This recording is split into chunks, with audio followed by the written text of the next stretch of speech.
ఆదికాండం గ్రంథము 11వ అధ్యాయము 1వ వచనం నుంచి స్పష్టంగా చదువుకుందాం.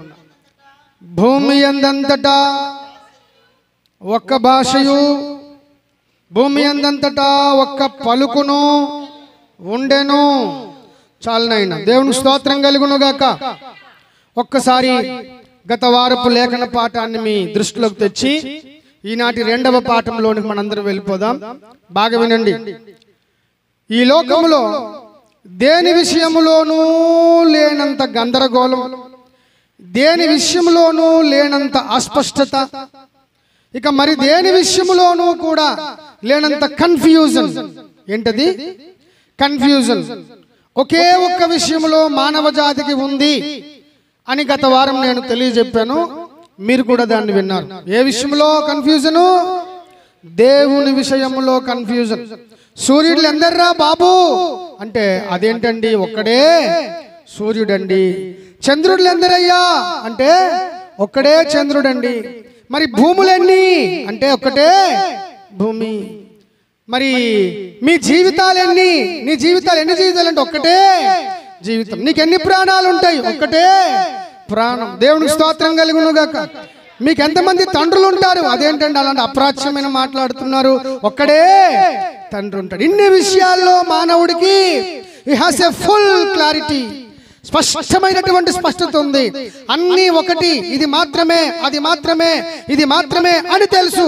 మరి దేవుళ్ళు అందరయ్యా అంటే దేవుళ్ళు అంటే అండి, ఇండియాకు కొంతమంది దేవుళ్ళు అండి, మరి ఆంధ్రప్రదేశ్కి ఇంకొక దేవుడు అండి, మా ఊరికి కూడా ఒక దేవుడు ఉన్నాడండి, మా పక్కన చిన్న వలస ఉందండి, అక్కడ కూడా ఒక దేవుడు ఉన్నాడండి, గడ్డ దాటితే ఇంకో దేవుడు ఉన్నాడండి, ఇంకొంచెం రీసెంట్గా తయారవుతున్నాడండి, ఇంకా రెడీ అవ్వలేదండి ఆ దేవుడు అని చెప్పి దేవుళ్ళ విషయంలో మాత్రము ఈ కన్ఫ్యూజన్, ఈ గందరగోళము ప్రపంచంలో ఎవరు పెట్టారు, ఎందుకు పెట్టారు, అసలు ఆ దుర్మార్గుడు ఎవరు అన్నది పోయిన వారం మనం ధ్యానం చేసాం. గుర్తుందా? మళ్ళీ కొత్తగా అనిపిస్తున్నాయా? కొత్తవేం కాదు ఇవి, పోయిన వారం చెప్పినవే. దేవునికి స్తోత్రం కలుగునుగా. సో ఎవరు పెట్టారు అని మనం చూసినప్పుడు అత్యంత స్పష్టంగా మనం చదువుకున్నాం ఒక వాక్యం.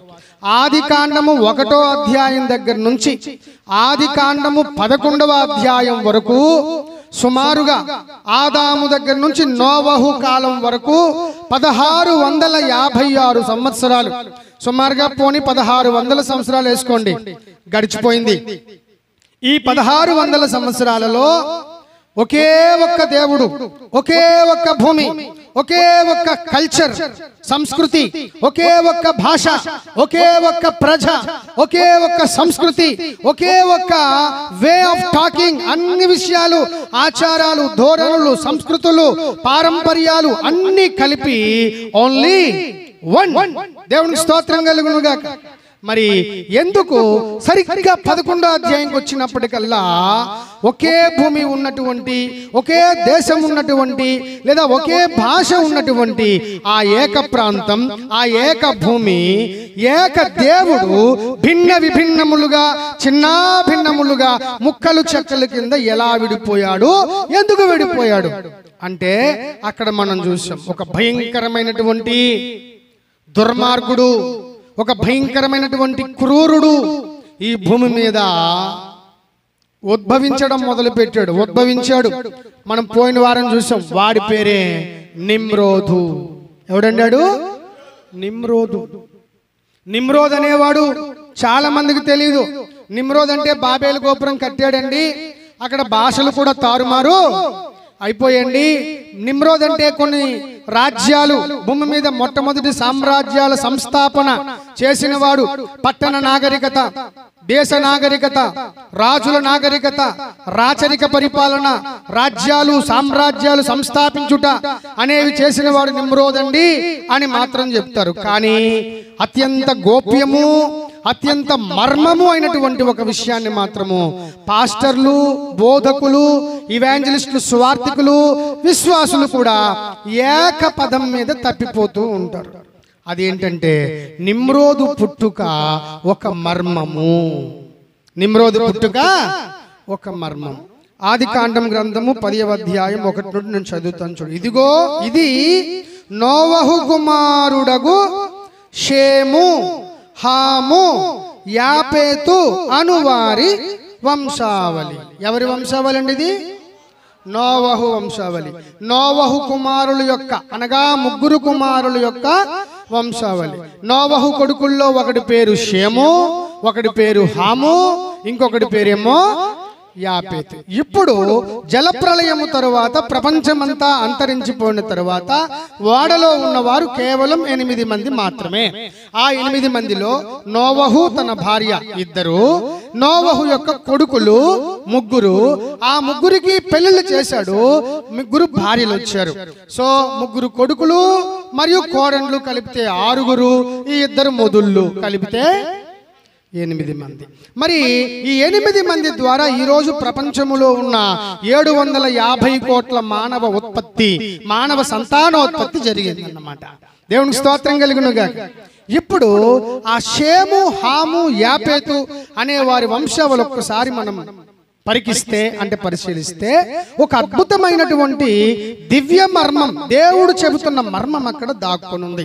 ఇది చాలా మంది చూడలేరు. దయచేసి మీరు చూడండి. నేను చదువుతాను, 6వ వచనం చదువుతున్నాను. హాము కుమారులు ఎవరనగా, నోట్ దట్ పాయింట్. ఎవరి కుమారులండి వీళ్ళు? హాము. ఈ హాము ఎవరి కుమారుడు? నోవహు కుమారుడు. అర్థమైందండి? సో హాము కుమారులు ఎవరనగా అని చెబుతూ మొట్టమొదటి వాడి పేరు ఎవరండి? కూషు, నంబర్ 1. తరువాత వాడి పేరు మిస్రాయిము, నంబర్ 2.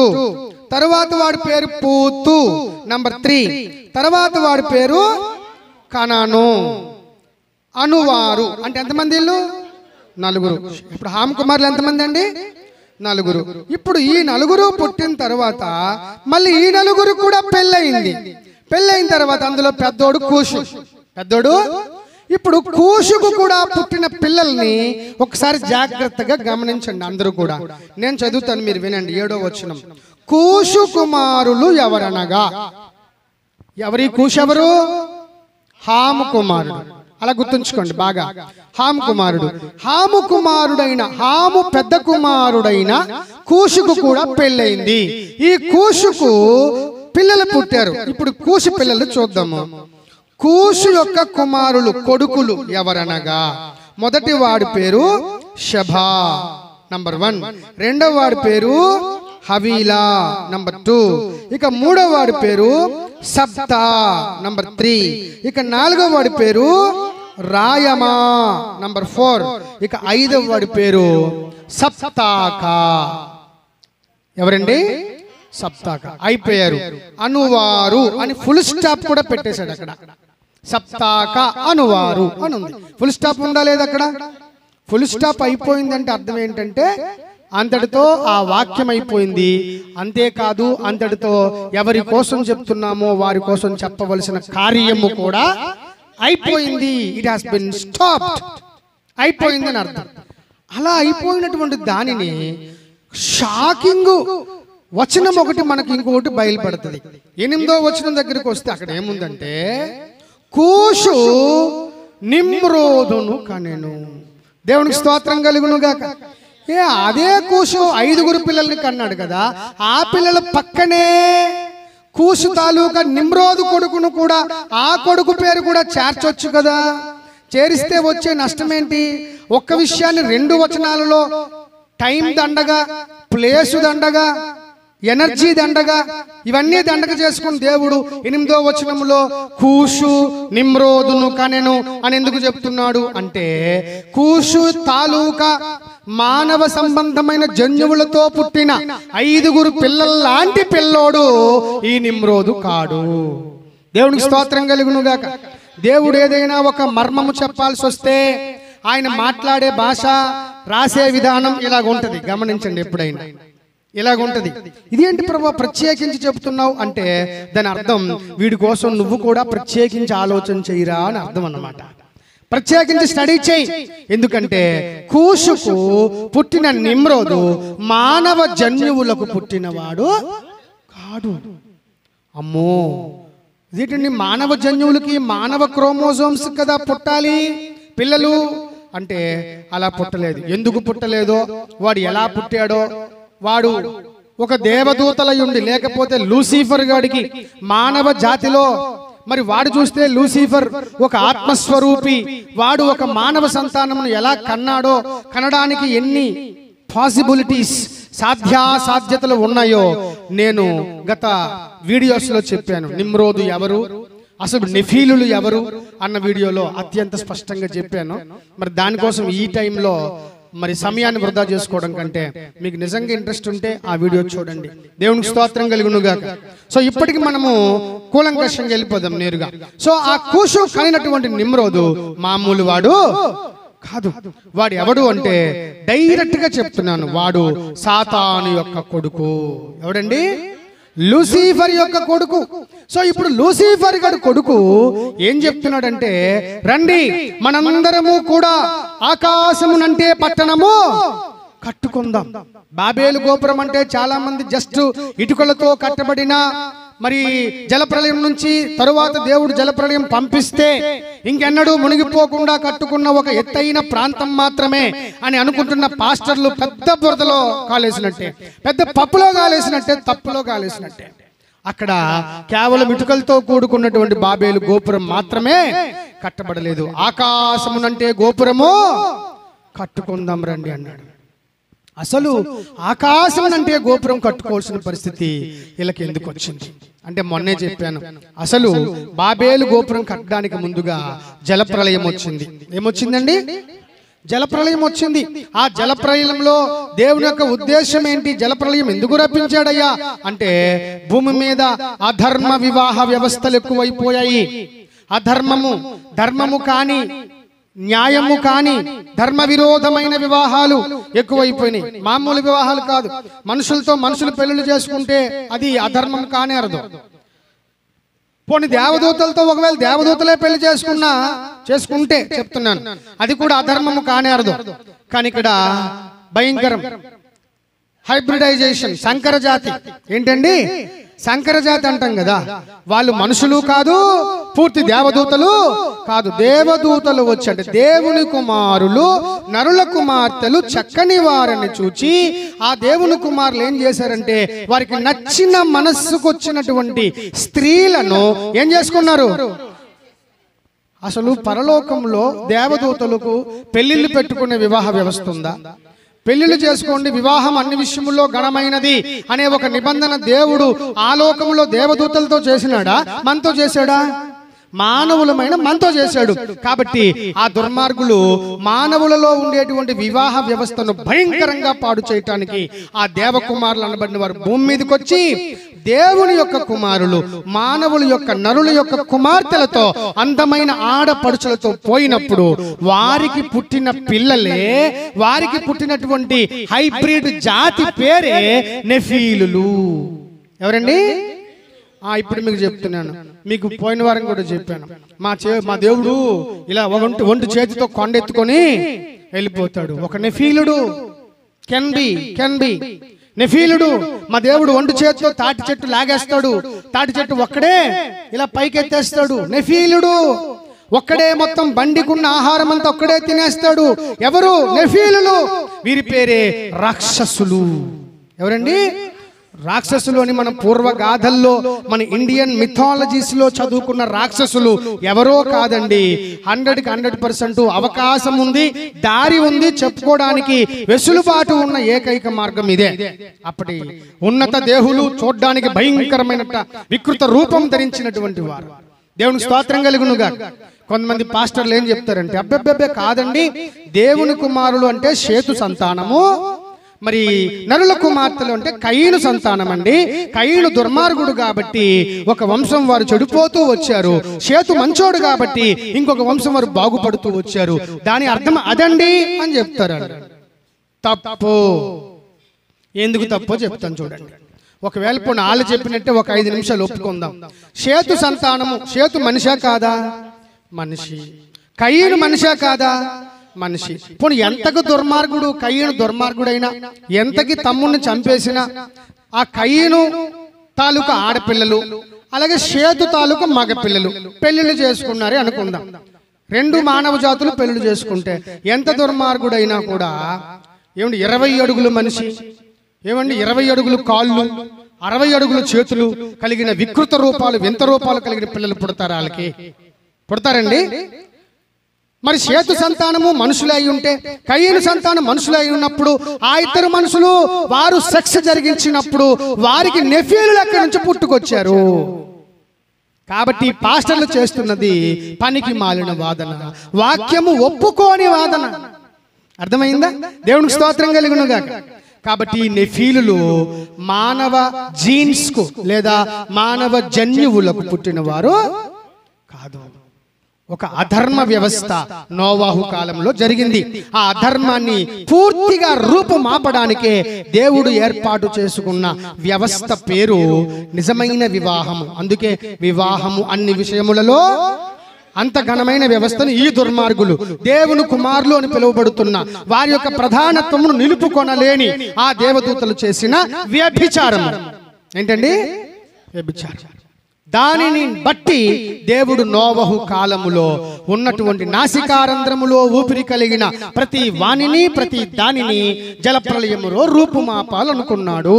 టోటల్ గా జలప్రళయమును రప్పించాడు. దేవునికి స్తోత్రం కలుగునుగా. ఇప్పుడు అంతవరకు దేవుడు ఒక్కడేని అందరికీ తెలుసు. మన ఫోకస్డ్ పాయింట్ ఏంటంటే భూమి మీద బహుదేవతారాధన, భూమి మీద ఎన్నడూ లేనంతగా దేవుని విషయంలో మాత్రమే ఇంత పెద్ద గందరగోళం ఎందుకు వచ్చింది? రకరకాల దేవుళ్ళు ఎప్పుడు పుట్టుకొచ్చారు, ఎలా పుట్టుకొచ్చారు, దానికి అవకాశం ఎక్కడ నాటబడింది, ఎక్కడ బైబిల్లో ఆ లూప్ హోల్ ఉంది, అది పట్టుకోవటమే మన యొక్క ఈ యొక్క ధ్యానం యొక్క ముఖ్య ఉద్దేశం. దేవునికి స్తోత్రం కలుగునుగా. చాలా ప్రాముఖ్యం. ఇది తెలియకపోతే మనం కూడా గందరగోళం అయిపోతాం. మన బ్రతుకు మనకు అర్థం కాక, మన జీవితం మనకు అర్థం కాక, నిజదేవుడు ఎవరో అర్థం కాక, ఏంటోరా అంత బ్రతుకంత మాయ, ఈ జగమే అనుకున్నాం కదా పోయినసారి. సో ఈరోజు కూడా మళ్ళీ చెప్తున్నాను. వాళ్ళు ఎవరయ్యా అంటే సంపూర్ణంగా లోకం యొక్క వ్యవహారములను కన్ఫ్యూజన్తో నింపుతున్నటువంటి అధర్మ వ్యవస్థ. దేవదూతలే వాళ్ళు, కానీ పతనమైపోయిన దేవదూతలు. సో ఇలా పతనమైపోయిన వారందరినీ కూడా దేవుడు జలప్రళయము ద్వారా తీసేయాలనుకున్నాడు. ఇంకొక విషయం చెప్తున్నాను, బాగా వినండి. కయీను కాలంలో మొట్టమొదటిగా బంగారమును, వెండిని, ఇనుమును వాడినటువంటి సంతానం ఏది? మొట్టమొదటిగా బైబిల్లో మీరు చూసుకుంటే 4వ అధ్యాయంలో కయీను సంతానమే మొట్టమొదటిగా ఇనుమును, బంగారమును మరియు వెండిని, రాగిని తవ్వి తీశారు. Just minute. రాగిని తవ్వి తీయాలంటే, వెండిని తవ్వి తీయాలంటే, ఇనుమును తవ్వి తీయాలంటే ఎంత టెక్నాలజీ అవసరం అండి? ఎంత టెక్నాలజీ అవసరము? 1000 డిగ్రీలు అయితే తప్ప ఆ యొక్క ముడి ఇనుము చమురు ఆ యొక్క లిక్విడ్ గా మారి, లోహ ద్రవముగా మారి కోరుకున్న రూపము రాదు. అంత టెక్నాలజీ ఇప్పుడు మాత్రమే అందుబాటులో ఉంది. ఇప్పటితో పోల్చుకుంటే సుమారుగా 6000 సంవత్సరాలు గడిచిపోయిన ఆ తొలి నాగరికతలో ఇనుము తవ్వడము కయీనుకు ఎవరు నేర్పించాడు? ఎవరు నేర్పించాడు? రాగి తవ్వడము కయీనుకు ఎవరు నేర్పించారు? బంగారం అంటే ఇది శ్రేష్టమైనది అని ఎవరు నేర్పించారు?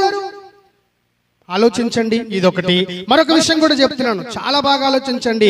అంతేకాదు, మొట్టమొదటిగా భూమి మీద సంగీతము, సంగీత పరికరాలు, వాయిద్యము, ఇది ఆ దెబ్బ, ఇది ఆ దెబ్బ, ఇది ఈ రిథం అని సంగీత పరికరాలు పుట్టించి తయారు చేసి రిథం నేర్చుకుని సంగీత పరికరాలు ఎలా ఉంటాయి అని కయీనుకి ఎవరు నేర్పించాడు? కయీను గురువెవరు? 100కి మీరు ఈ విధంగా ఆలోచించుకుంటూ పోతే there is no alternation except the devil Lucifer. దేవునికి స్తోత్రం కలుగునుగాక. సాతాను సంబంధమైన దూతలు భూమి మీదకి వచ్చి ఇనుమును తవ్వి రకరకాల చిత్ర విచిత్రమైన కార్యాలు చేశారు. తెలుసా? లేకపోతే కయీన్ టైంకి అసలు ఇప్పుడు డోలక్కు అంటే అసలు మనకు అసలే డోలక్ అంటే తెలియదండి. డోలక్ అంటే 2 కన్నాలు ఉంటాయి, ఇటువైపు బైస్ ఉంటుంది, ఇటువైపు టాప్ ఉంటుంది అని చెప్పేస్తామా? చూసాం కాబట్టి చెప్తున్నాం. కానీ కయీన్కి అవేవి సంగీత పరికరాలు ఉన్నాయి. అసలు సంగీత పరికరాలు అప్పుడు వచ్చాయి అంటే ఖచ్చితంగా దానికి ముందు సంగీత పరికరాలు ఒకప్పుడు వాడబడ్డాయి. ఆడెవడంటే ఆడొకే ఒక లూసిఫర్.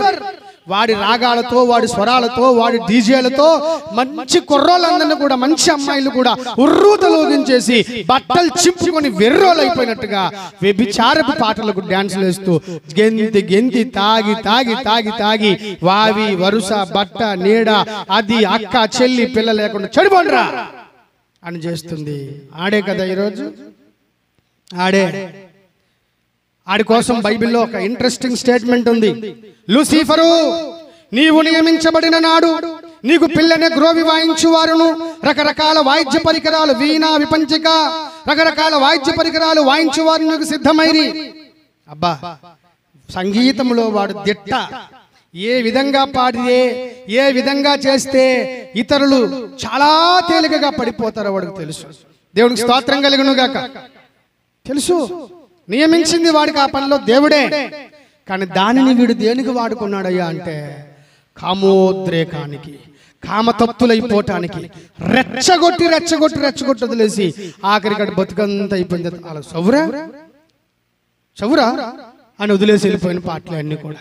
అవును, వదిలేసి వెళ్ళిపోయిన పాటలు. పాపం ఈ యూత్కి అవేమి తెలియక కొంచెం 20 సంవత్సరాలు గట్టిగా శరీరాన్ని ఉన్నంత వరకు వాడటం, 20లోనే 60 లాగా కనిపించేసి చచ్చిపోవటం, రకరకాల జబ్బులతో. అసలు యవ్వనస్తులకు వారి బలమట, వారికి అలంకారం. కానీ చూపించే నిజంగా 20 ఏళ్ళకి ఇప్పుడు 20 ఏళ్ళకి కనిపిస్తున్నారు అసలు వారి మాట, వారి తీరు, వారి విధానం. మరి కొందరైతే పోల్చుకోలేక బాబాడు మొత్తం ఎండిపోయి మొత్తం స్కెల్టన్ లాగా ఉంటాడు. ఏమంటే మీ వయసు ఎంత అంటే 16 అండి అంటాడు. కానీ ఆడేమో అప్పటికే టీబీ వచ్చి, జబ్బులు వచ్చి, హెచ్ఐవీలు వచ్చి 105 అన్నట్టు చచ్చిపోవడానికి రెడీగా ఉంటాడు. దీనికి కారణము సాతానుడు, వాడి స్వరాలు. ఇదంతా ఏంటి అంటే దేవుని విషయంలో ఒక స్పష్టత లేకుండా చెయ్యటమే వాడి యొక్క ముఖ్య ఉద్దేశం. సంఘమా, వాడి కుయుక్తులు ఎరుగని వారి వలె మీరు ఉండుట నాకు ఇష్టం లేదన్నాడు భక్త పౌలన్న. మరి కూర్చున్న మీకు కుతంత్రాలు తెలుస్తున్నాయో లేదో, వీడి యొక్క కుతంత్రాలు అర్థమవుతున్నాయో లేదో సంగమా, కొంచెం జాగ్రత్త. నీ శరీరం కాస్త గట్టిగున్నప్పుడే, నీ కళ్ళు కొంచెం చూడగలుగుతున్నప్పుడే, నీ తలలో ఆలోచన కాసింత పనిచేస్తున్నప్పుడే వీడి కోసం కొంచెం తలపెట్టి ఆలోచించు. వీడి నీ బతుకును పాడు చేయటానికి వచ్చిన వాడు దొంగ. ఏ రోజు ఒక గుడ్ న్యూస్ ఇవ్వడానికి రాడు నీ దగ్గరికి, దోచుకోవడానికి వస్తాడండి. ఏ దొంగ అయినా నీకు 3500 మనీ ఆర్డర్ వచ్చిందండి ఇవ్వడానికి వచ్చాను అంటాడా? అవసరమైతే 3,50,000 నీ దగ్గర తీసుకెళ్ళిపోవడానికి వస్తాడు. ఏ దొంగ ఏ రోజు గుడ్ న్యూస్ చెప్పడానికి రాడు. దొంగ దోచుకోవడానికి, హంతకుడు హత్య చేయడానికి వస్తాడు.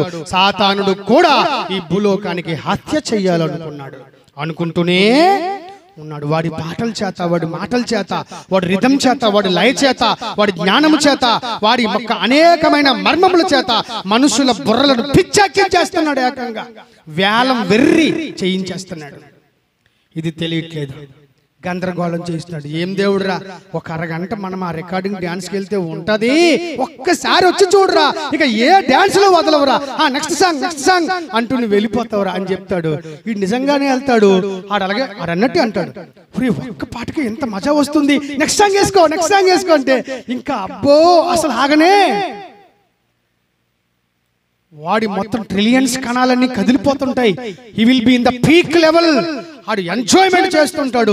ఆడికి దేవుడు కనిపించడు, ఆత్మ కనిపించదు, అమ్మ కనిపించదు, నాయన కనిపించడు, పక్కనే చెల్లి కూడా కూర్చున్నా కనిపించదు. అంత మోక్షంలో క్లౌడ్ 9 అన్నమాట. అక్కడికి వెళ్ళిపోతాడు. దేవునికి స్తోత్రం కలిగిన గాక వెళ్ళిపోతాడు. ఇదంతా ఏంటి అంటే to make you forget your creator. నీ సృష్టికర్తను మరిపించేలాగా చేయటమే వాడి యొక్క ముఖ్య ఉద్దేశం. దేవునికి స్తోత్రం కలుగును గాక. అవును, మరిపించేలాగా చేయటమే ముఖ్య ఉద్దేశం. ఇది చాలా మందికి తెలియదు గనుక బాగా వినండి.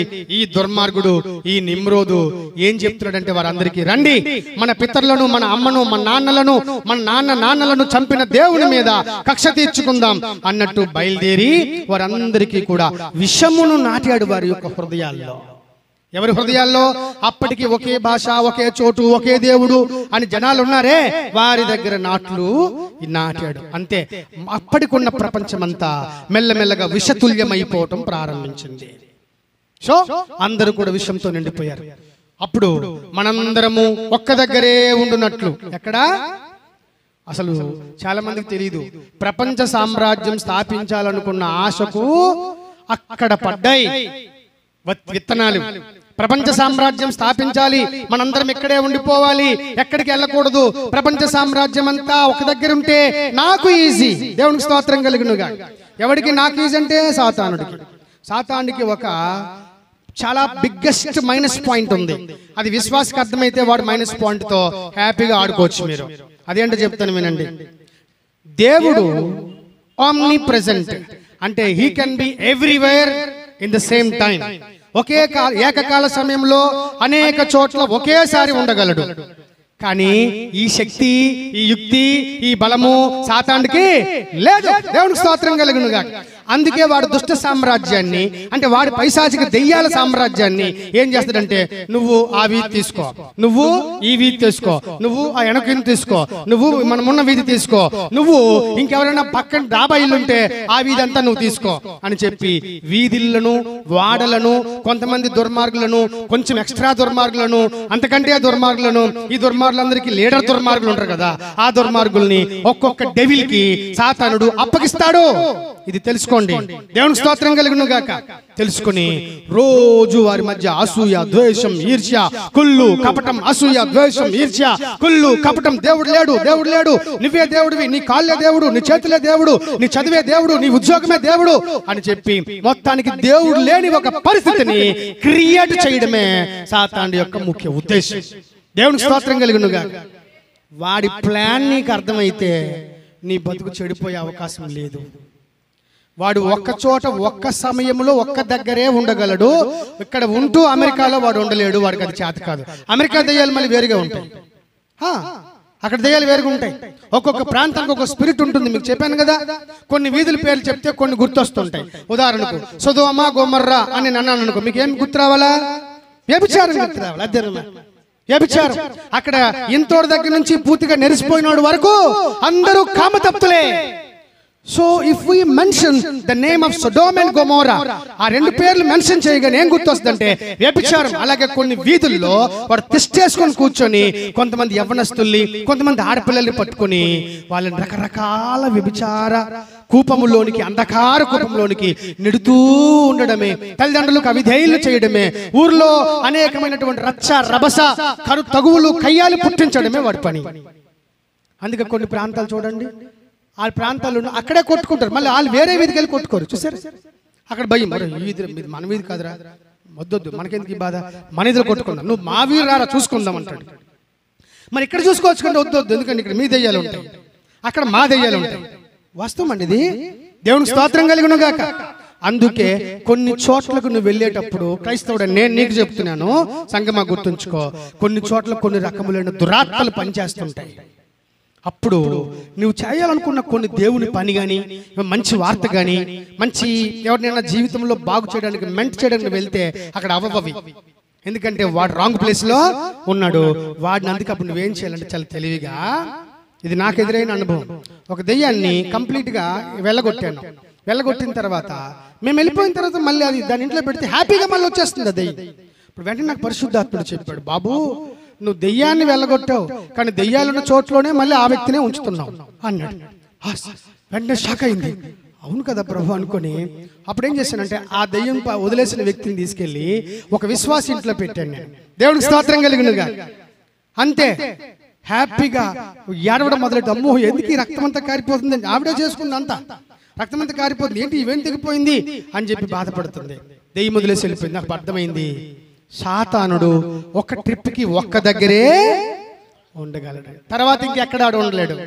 ఆడ ఇంకా ఉండాలంటే ఈ ప్లేస్ వదిలేసి ఇంకో ప్లేస్ దగ్గరికి పని కట్టుకొని వెళ్ళాలి. ఈ లోపు మనం జరిగించుకోవాల్సిన పని వాడు జరిగించుకోవచ్చు ఈ ప్లేస్ లో. ఈ యుక్తి వాడి మైనస్ పాయింట్ నీకు తెలిస్తే అద్భుతంగా నీ పనులు జరిగిపోతాయి. దేవుడికి స్తోత్రం కలుగునుగా. కానీ ఆ వివేచన కావాలి విశ్వాసకి, ఆ వివేచన కావాలి గ్యారెంటీగా. కాబట్టి వాడు ఏం చేసి ఈ యొక్క జీవితాలను పాడు చేయాలనుకుంటున్నాడంటే, దేవుని విషయంలో గందరగోళం కల్పించి పాడు చేయాలని అనుకుంటున్నాడు. కనుక ఇప్పుడు ఈ బాబేలు గోపురాన్ని కడుతుంది ఎవరై అంటే సరాసరి సాతానుడికి పుట్టినటువంటి నిమ్రోదు, మరియు నిమ్రోదుకు సహాయం చేస్తున్నటువంటి అనేకమైనటువంటి అధర్మ పురుషులు, లేకపోతే ధర్మ ప్రకారంగా పుట్టలేదాళ్ళు, వాళ్ళే నెఫిలీయులు. ఎవరండి? నెఫిలియన్స్. వాళ్ళందరూ కలిపి ఈ బాబేలు గోపురం కట్టారు. వాళ్లకు బాగా వినండి, మీకు మొన్ననే అడిగాను, బాబేలు అంటే అర్థం ఏంటి? దేవుని ద్వారములు, దైవముల ద్వారము. ఏంటండి? దైవముల ద్వారము. అసలు ఆ కాన్సెప్ట్ ఎందుకు వచ్చింది అక్కడ? వారు ఉట్టి గోపురమే కడితే దైవముల ద్వారం ఎందుకు అవుతుంది అంటే మీకు చెప్పాను. నిమ్రోద్ ఏం అవ్వాలనుకున్నాడంటే దేవుడు అవ్వాలనుకున్నాడు. అసలు వాడి ఉద్దేశమే అది, వాడి ఉద్దేశమే అది. దానికి ఒక పట్టణం ఎంచుకున్నాడు. ఆ పట్టణం పేరే బాబేలు పట్టణం, లేదా దాని పేరే బబులోను, బాబిలోనియన్ అని పిలుస్తారు. దేవునికి స్తోత్రం కలుగును గాక. అక్కడి నుంచి వాడు పరిపాలించాలనుకున్నాడు. దైవముల ద్వారము నేనే అని వాడు చెప్పాలనుకున్నాడు. దేనికి విరుద్ధంగా అంటే ఒకడెవడైనా దేవుని దగ్గరికి వెళ్ళాలంటే వాడికి మార్గము నేనే, నేనే మార్గమును అని యేసు చెప్పాడు. కాబట్టి కడవరి కాలములో యేసుకు బదులుగా, క్రీస్తుకు బదులుగా నేనే క్రీస్తుని అని చెప్పుకొని అంత్యక్రీస్తు వస్తాడు. కాబట్టి వాడు కూడా చెప్పుకోవాలి దైవముల ద్వారము నేనే అని చెప్పుకోవాలి. చూసారా ఎంత సిమిలారిటీ, ఎంత పోలిక ఉంది? అర్థమవుతుందా? కాబట్టి వాడు ఏం చేస్తాడు అంటే దేవుని మీద మనుషులకు ఉన్న దృష్టిని ఏమార్చి, అంటే భ్రమ పెట్టించి వాడు దైవములు కాని దాని వైపు నడిపించడమే వాడి ముఖ్య ఉద్దేశం. అక్కడ పడిందండి బహుదేవతారాధన, అక్కడ పడింది సమస్త విగ్రహారాధనకు పునాది. దేవునికి స్తోత్రం కలుగును గాక. ఇక ఆ రోజు నుంచి మనుషులు ఒకే ఒక్క దేవుడు అన్న అంశం మర్చిపోయి రకరకాలుగా కీమోషు దేవత, ఇస్తారోతు దేవత, దాగోను దేవత, ఇంకా ఏ దేవత, ఇంకా చాలా దేవతలు ఉన్నాయి. అసలు ఇవి ఎప్పుడు వచ్చినాయి? వీటి పేర్లు హఠాత్తుగా ఉనికిలోనికి వచ్చాయంటి అంటే ఎప్పటి నుంచి అంటే బబులోను దేవతారాధన, బబులోను గోపురము నిర్మాణము చేసినప్పుడు బహుదేవతారాధన వచ్చేసింది. దేవునికి స్తోత్రం కలుగును గాక. అందుకే బైబిల్లో దాని పేరు తారుమారు అని ఉంది. ఇంతకి దేనికి తారుమారు? దేవుణ్ణి గుర్తించే విషయంలో తారుమారు, దేవుని బోధన గుర్తించే విషయంలో తారుమారు, నీ జీవితమును గమనించుకునే విషయంలో తారుమారు. బాబోయ్, ఇంత ఒక దయ్యాల పుట్ట, పిశాచుల సమూహము, పిశాచుల కుట్ర జరుగుతుంది. దీన్ని గుట్టురట్టు చేసి దీన్ని జయించడం, దీన్ని ఎలా తెలుసుకోవాలనేటువంటి ఆలోచించడం నీ బాధ్యత కాదా సంగమా? ఎంత బాధ్యత ఉందో గుర్తుంచుకోండి. ఇన్ని విషయాలు ఉండగా చాలా మంది అసలు ఏమీ లేనట్టు ఏం బోధిస్తారు తెలుసా? దేవుడు మిమ్మల్ని దీవించును, ఆశీర్వదించును, స్వస్థపరచును. ఏం చేయును? దయ్యాలు కూడా ఎస్ మీరు స్వస్థపరుచుకుంటూ ఉండండి, మేము గాయపరుచుకుంటూ వెళ్తుంటాం. మీరు దీవించుకుంటూ ఉండండి, మేము లాగేసుకుంటూ వెళ్తుంటాం. మీరు ప్రేమించుకుంటూ వెళ్ళండి, మేము తగులు పెట్టి, అసూలు పెట్టి, ద్వేషాలు పెట్టి, దుఃఖాలు పెట్టి మేము వెళ్ళి హాయిగా సాగుతుంటాం. అంతే కదా దురాత్మలు చేసేది. ప్రేమిస్తాము, దీవిస్తాడు, ఆశీర్వదిస్తాడు, స్వస్థపరుస్తాడు కాదు ప్రసంగము. ఆత్మల యొక్క మర్మమును విప్పాల, దేవుని సత్యాన్ని అడ్డగిస్తున్న దుష్ట శక్తుల యొక్క గుట్టురట్టు చేయాలా. అప్పుడే సాతానుడికి కంప్లీట్ గా నీ వంటి వణుకు పుట్టేసి నీ పరిచర్యను దేవుడు వర్ధిల్లింపజేస్తాడు. దేవునికి స్తోత్రం కలుగును గాక. దేవుని రాజ్యం నిర్మాణం చేస్తున్నావు కాబట్టి భలా మంచి నమ్మకమైన దాసుడా అని నీకు చెప్తాడు. అంతేగాని స్వస్థపరచును, దీవించును, ప్రేమించునంటే దాంతో వేల మందిని కూడగట్టగలుగుతావేమో, కానీ గుర్తుంచుకో, వాళ్ళెవరు పరలోకం అయితే వెళ్ళే ఛాన్స్ లేదు, వెళ్ళలేరు. ఎందుకు వెళ్తారు? ఏం తెలుసని వెళ్తారు, ఏం తెలుసని వెళ్తారు. పరలోకం వెళ్ళలేరు. సాతానుడు కొట్టే ప్రతి చిన్న దెబ్బ నుంచి పెద్ద దెబ్బ వరకు దొరికిపోతూ బలి పశువులు అయిపోతూ ఉంటారు. ఆత్మీయతలో ఓడిపోతుంటారు, పతనం అయిపోతుంటారు. లేవాలనుకుంటారు, పాపం లేవడానికి బలము చాలక మళ్ళీ చిటికలు పడిపోతుంటారు. భయంకరమైన వ్యవస్థలో పడిపోతారు. క్రైస్తవుడా, సాతానుడు గుట్లు అర్థమవుతున్నాయా? దేవుని విషయంలో ఎంత గందరగోళం పెడుతున్నాడో నీకు అర్థమవుతుందా? ఎవడు పెట్టాడో నీకు తెలుస్తుందా? ఇవి నీకు తెలియకపోతే నువ్వు ఎంత తెలుసుకున్నా దండగే. నువ్వు PhD 1000 సార్లు చేసినా కూడా దండగే. నువ్వు LLB చేసినా, AB చేసినా, సాతానుడి విషయంలో మాత్రం నువ్వు బిగ్గెస్ట్ జీరో. భక్తి సాధనలో నువ్వు జీరో, దేవుని వాక్యాలు, దేవుని కార్యాలు, దేవుని గమనాగమనములు కనుక్కునే విషయంలో నువ్వు జీరో జీరో. దేవుడు ఊరుకోడు. ఏంట్రా ఇలాంటి బలహీనమైన పిల్లల్ని కంటున్నావు అని ఆ దాసుడు దండిస్తాడు, ఆ సంఘాన్ని దండిస్తాడు. అవసరమైతే అసలు ఆ దీపస్తంభమే లేకుండా మారు మనస్సు పొందు, లేదా నేను వచ్చి నీ దీపస్తంభాన్ని ఎందుకురా ఈ చర్చి తీసేయ్, నా రాజ్యం ఇక్కడ లేదు, నీ సొంత సామ్రాజ్యాన్ని కడుతున్నావు నువ్వు అని. అందుకే చాలా మంది దేవుని సేవకులు యొక్క అనుకుంటారు, మా 1000 మంది సంఘాలు పోతున్నాయండి, మా 30 మంది 40 మంది సంఘాలు పోతున్నాయండి. ఎందుకు పోతాయి?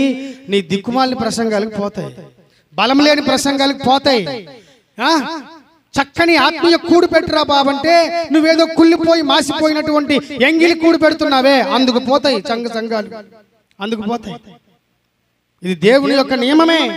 కాబట్టి దేవుని దాసులైన వారు కూడా, మరి దేవుని పిల్లలైన వారు కూడా గమనించాలి. దేవునికి స్తోత్రం కలుగునుగాక. ఈ విధముగా సాతానుడు భూమి మీద కొన్ని వింతలు విచిత్రాలు చూపించి దేవుని మీద మాత్రమే ఉండాల్సిన దృష్టిని మరల్ చేస్తున్నాడు. సో వన్స్ అగైన్ ఇంకొక విషయం చెప్పి ముగింపులోకి వెళ్తాను. మీరు ఎప్పుడైనా ఈజిప్ట్ అనగానే చూడదగినటువంటి ఒకే ఒక అంశం చెప్పండి తొందరగా. ఎస్, ఈజిప్ట్ అనగానే గుర్తు రావాల్సినవి పిరమిడ్స్. దేవునికి స్తోత్రం కలుగునుగాక. అన్ని పిరమిడ్లోకి వెళ్ళా చాలా పెద్ద పిరమిడ్ పేరేంటి తెలిసేవరకైనా? గీజా. ఏం పిరమిడ్? Giza pyramid. పిరమిడ్లన్నింటిలోకి వెళ్ళా పెద్ద పిరమిడ్ గీజా. ఇంతకీ ఎప్పుడైనా మీరు ఆలోచన చేశారా? ఇప్పటికీ కూడా అంతు చిక్కని ఒక విషయం ఉంది. అసలు ఈ పిరమిడ్లు ఎవరు నిర్మించారు? ఎందుకంటే ఈ 4 ఇళ్ళు కలిస్తే ఎంత ఉంటుందో, ఈ 4 ఇళ్ళు కలిసిన ఒకే ఒక్క రాయి, ఏకరాయి, ఏకశిల అంత ఉంటది. అవన్నీ రాళ్ళ మీద రాళ్ళు, రాళ్ళ మీద రాళ్ళు, రాళ్ళ మీద రాళ్ళు పేల్చుకుంటూ వెళ్ళి ఒక కోణము సూది ఆకారంలో, ఒక టవర్ ఆకారంలో దీన్ని ఎన్ని క్రేన్లు అయితే పేరుస్తాయి? అప్పుడా క్రేన్స్ లేవు. మరి అంత టెక్నాలజీ ఎవడు కట్టాడు? అసలు ఏంటవి? ఈ రోజుకు కూడా అంతు చిక్కని విషయము. బలవంతులైనటువంటి నెఫిలీలు కట్టినటువంటి భయంకరమైన సమాధులే ఆ గీజా పిరమిడ్ మరియు రకరకాల పిరమిడ్స్. ఎస్, అవును. నీకు ఇంకేదైనా సోర్స్ ఉంటే నాకు చెప్పు, వాటి కోసం ఎన్నో చదివాను, చదివి వాస్తవంగా చెప్తున్నాను. Pyramids were being made or built by angels from హెవెనే, కాకపోతే చెడిపోయిన ఏంజెల్స్. దేవుడు స్తోత్రం కలుగునుగా. అవును, వాళ్ళు కట్టారు. అసలు విషయం అది తెలిసిందండి. అందులోనవి సమాధులు. ఏంటవి? సమాధులు. ఇన్ని విషయాలు చూస్తుంటే మీకు అర్థం కావట్లేదా? సాతానుడు వాడి యొక్క కుతంత్రాలను, రకరకాల కుయుక్తులను కలిగించి ఎట్టకేలకు వాడి యొక్క మెయిన్ ఫోకస్ దృష్టి ఏంటంటే to divert you from the truth. దేవుని సత్యంలో నుంచి నిన్ను దారి మళ్లించడమే వాడి యొక్క విధి. ఇది వాడు గమనిస్తున్న వాడి కుయుక్తులన్నీ. దేవుని స్తోత్రం కలుగునుగాక. ఇది ఇంకొక విషయం. మరో సంగతి కూడా చెప్తున్నాను, బాగా వినండి. మీరు ఎప్పుడైనా ఆదిశేషుడు పేరు విన్నారా?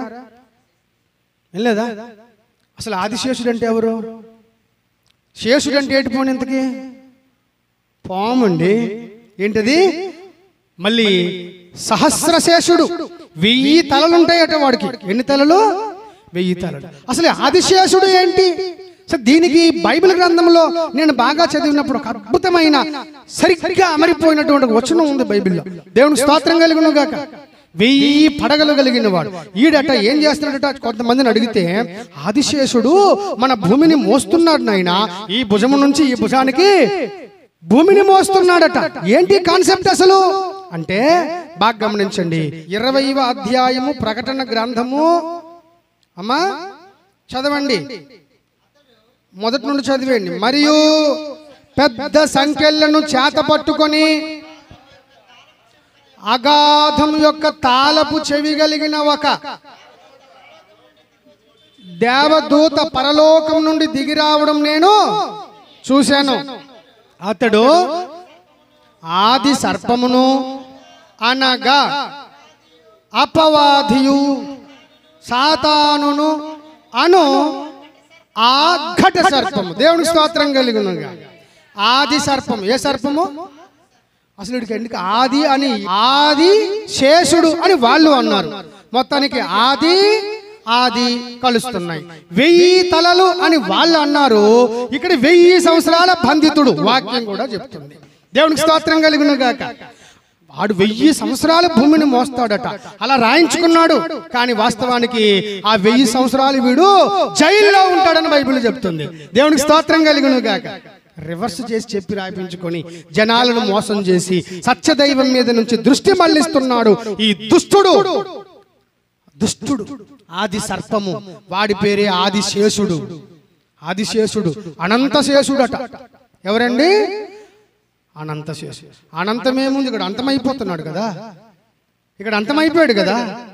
అంతటా పరలోకం నుంచి ఒక దేవదూత పెద్ద తాళపు చెవులు తీసుకొస్తున్నాడు, చైన్లో తీసుకొస్తున్నాడు. ఎందుకయ్యా అంటే ఒకనొక దుర్మార్గుడు భూమి మీద మొత్తడు దుర్మార్గుడు వాడే. ఆ దుర్మార్గుడిని బంధిస్తే మిగిలిన దుర్మార్గులందరూ కూడా బంధించబడతారు. దేవునికి స్తోత్రం కలుగును గాక. అక్కడికి వెళ్తున్నాను, బంధిస్తాను వాడిని అని చెప్పి పరలోకం నుంచి దేవుడు ఒక దేవదూతను అగాధ లోకములో ఉన్న ఆ తాళపు చెవులతో పంపించాడు.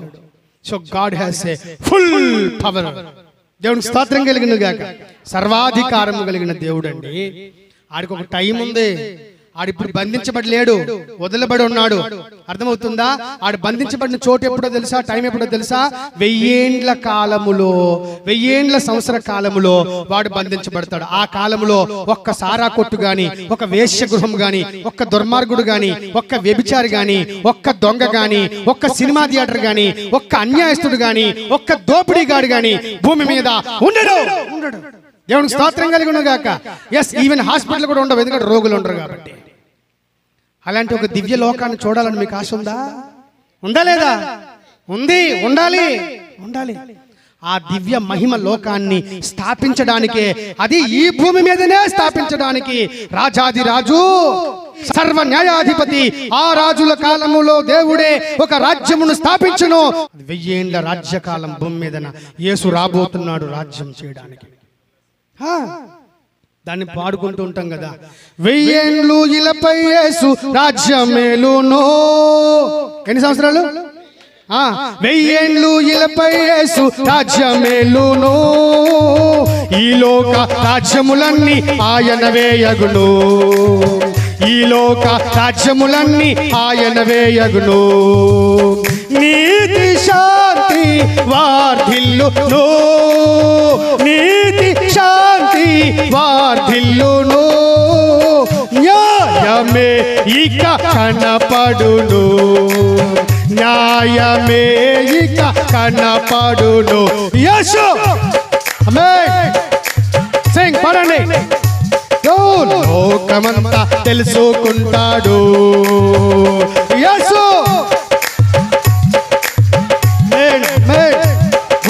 లోకమంతా తెలుసుకుంటాడు. రవి కోటి తేజుడు రమ్యమైన, ఓ రవి కోటి రమ్యమైన దేవుడు రారాజుగా వచ్చుచున్నాడు. యేసు వచ్చుచున్నాడు, యేసు రాజుగా వచ్చుచున్నాడు. తెలుసుకుంటాడు. దేవుడికి స్తోత్రం కలుగును గాక.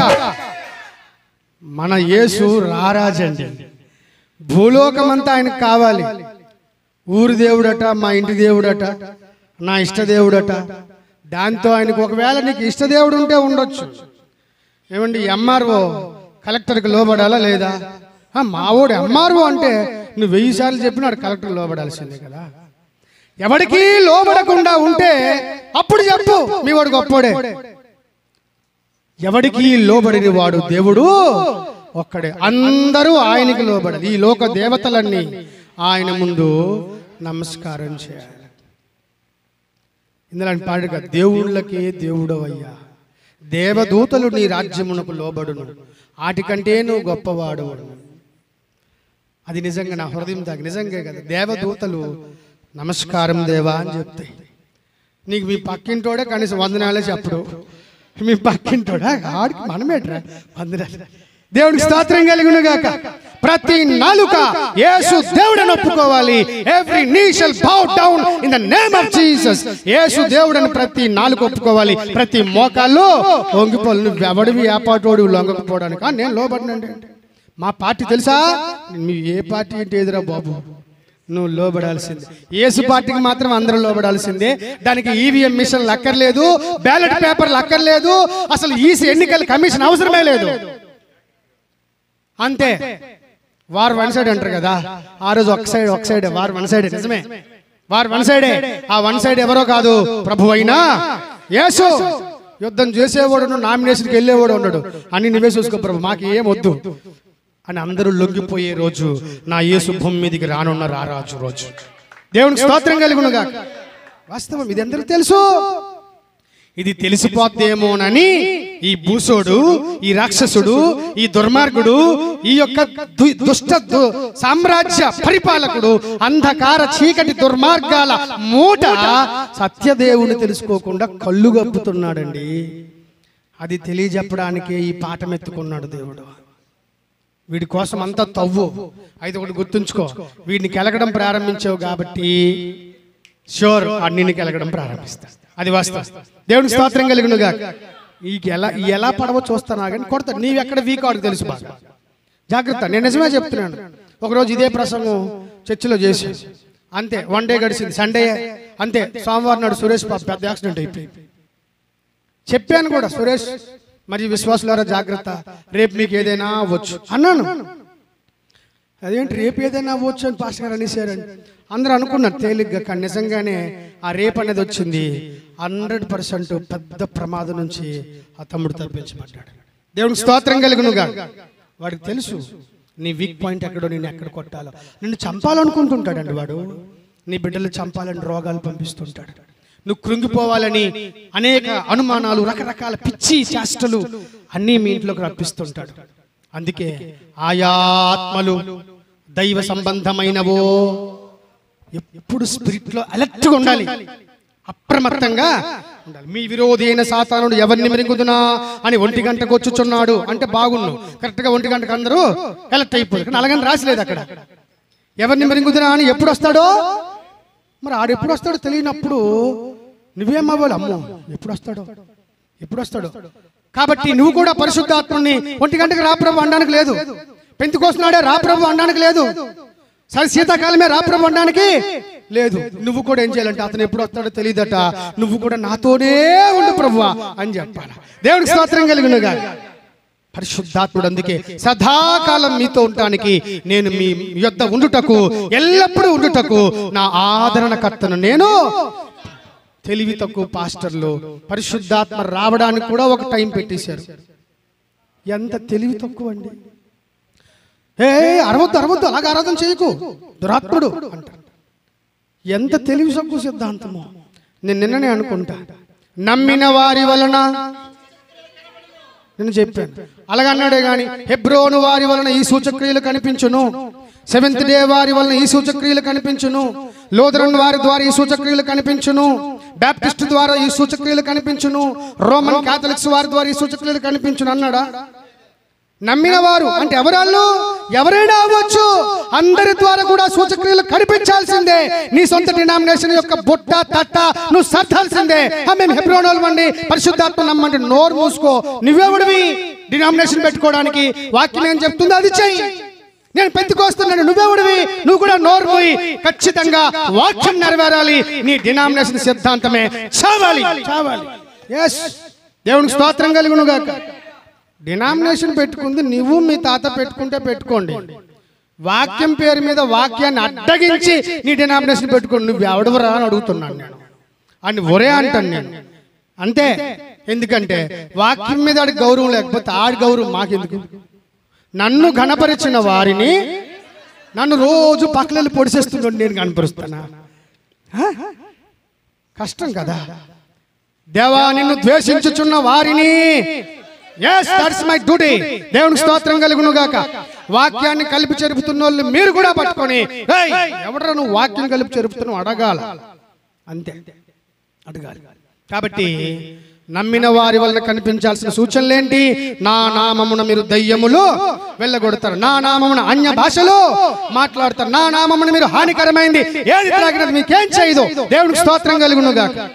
ఈ సూచక క్రియలు కనిపిస్తూనే ఉండాలా. నువ్వు విశ్వాసం అయితే.